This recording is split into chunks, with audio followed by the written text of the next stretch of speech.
जय जगन्नाथ सांग मैंने तो पुणी थे एक नुआ ब्लॉग को समस्त स्वागत करुच्ची तो भाई मैंने केमती अच्छे सेमती भल था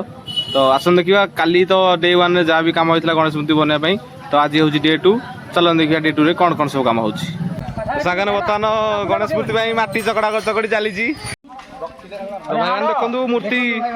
माटी चकड़ा चलता पूरा जबरदस्त चक्र चकड़ी चली माटी गणेश पूजा भाई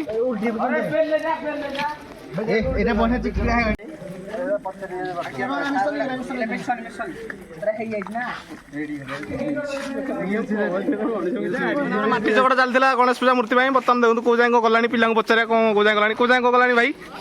भाई देखो माटी चकड़ा चलता माटी चकड़ा पूरा फिनिश सब काम शेष हो कंप्लीट हो माटी चकड़ा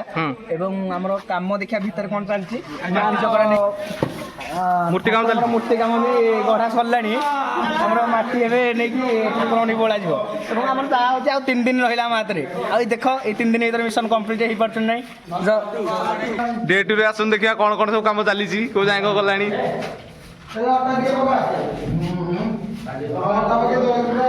देखिए भाई मैंने बर्तमान मूर्ति काम गला भाया 80% खत्म हो गलानी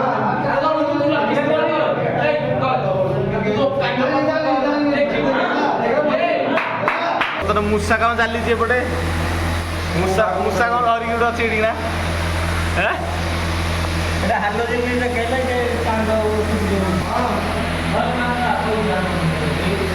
मूसाटा केमती कौन बनइल टे कहल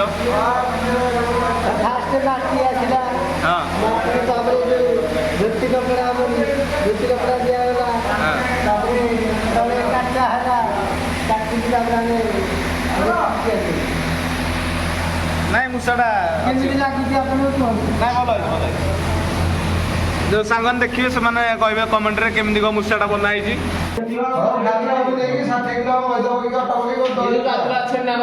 एपटे हमर अट्टा दळा आउची अरे भल किना दवा टिके आगा दउची ना कोन यार तुले फाटी दियो माटी अट्टा मिरसी की पूरा माने स्ट्रांग करा माटी टाको जेंदी अट्टा वाला लाखी रहबो ना की एपटे आम अट्टा सब थुआ भला दलंतु दुई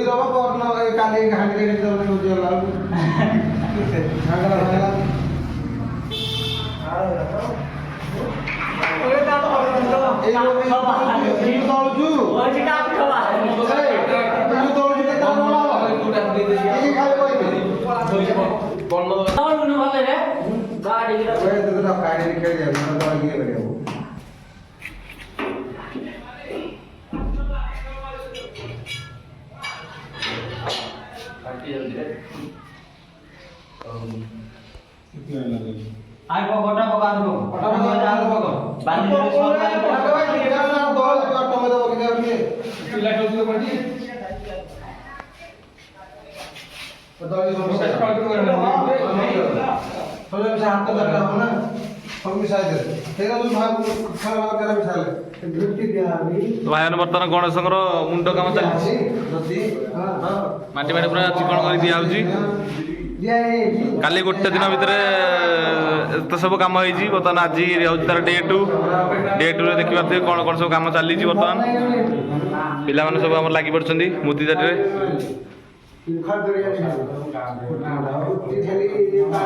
एपटे महापुरुष जनक किसी कम ना खाली ठिया देखुं खाली मझे मझे बक्तव्य दौरान कहीं यहाँ कर यहाँ कर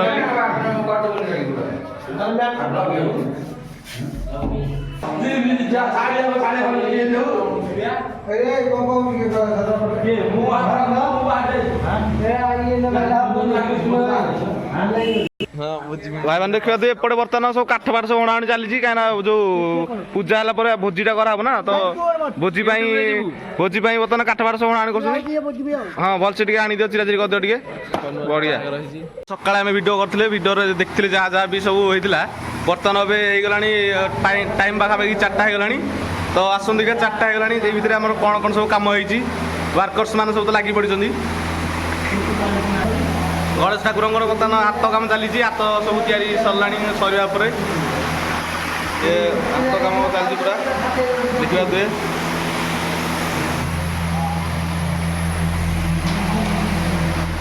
ଏପଟେ ହାଲୋଜିନ୍ ଲାଇଟ୍ ମାରିକି ଗଣେଶଙ୍କ ହାତ ଶୁଖା ଯାଉଛି।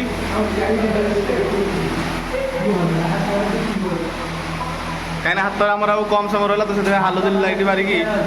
ପୁରା ଗଣେଶ ଠାକୁରଙ୍କ ମୂର୍ତ୍ତିକୁ ଶୁଖେଇକି କଲର୍ ଫଲର୍ କାଲି ଆଜି ରାତିରେ ହେବ ଯଦି କଲର୍ ବି ମାରା ହେଇପାରେ କିନ୍ତୁ ଯଦି ଭଲସେ ନ ଶୁଖିଲା ତ କାଲି କଲର୍ ମାରା ହେବ।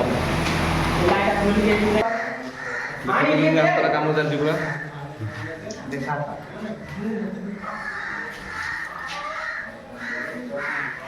କପଡ଼ା ପକେଇଦେବା ମୁହଁରେ କପଡ଼ା ପକେଇକି ମାଟି ଦେବା କାଟିକି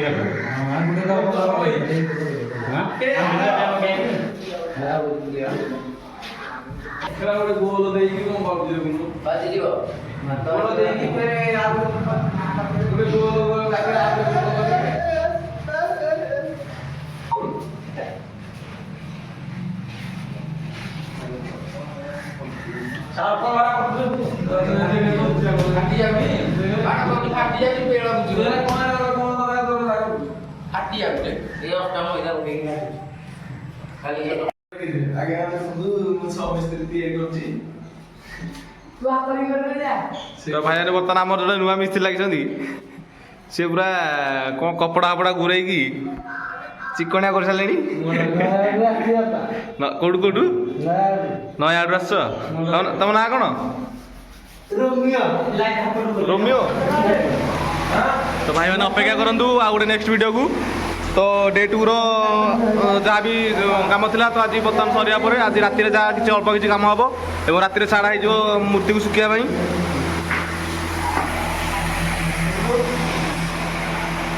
ଛାଡ଼ାଯିବ। ତାପରେ ଡେ 3ରେ ଆପଣମାନଙ୍କୁ କାଲି ଯାହା କାଲିର ମାନେ କଲର୍ ଫଲର୍ କି ଯାହା ବି କାମ ଅଛି ତ କାଲି ଆପଣମାନେ ଦେଖିପାରିବେ। ତ ଅପେକ୍ଷା କରନ୍ତୁ ପାର୍ଟ 3କୁ ଯେଉଁଥିରେ କି ଆମେ ଗଣେଶ ମୂର୍ତ୍ତିଙ୍କର ସବୁ କଲର୍ କାମ କରିବୁ। କାହିଁକିନା ଆମ ହାତରେ ଆଉ ମାତ୍ର 2 ଦିନ ରହିଲା। 2 ଦିନ ଭିତରେ ଆମର ଗଣେଶ ମୂର୍ତ୍ତି କାମ ସମାପ୍ତ କରିବାର ଅଛି। ତ ଭିଡ଼ିଓଟି ଭଲ ଲାଗିଥିଲେ ଲାଇକ୍ ସେୟାର ଆଣ୍ଡ ସବସ୍କ୍ରାଇବ୍ କରନ୍ତୁ ଚ୍ୟାନେଲଟିକୁ। ରହୁଛି ଜୟ ଜଗନ୍ନାଥ।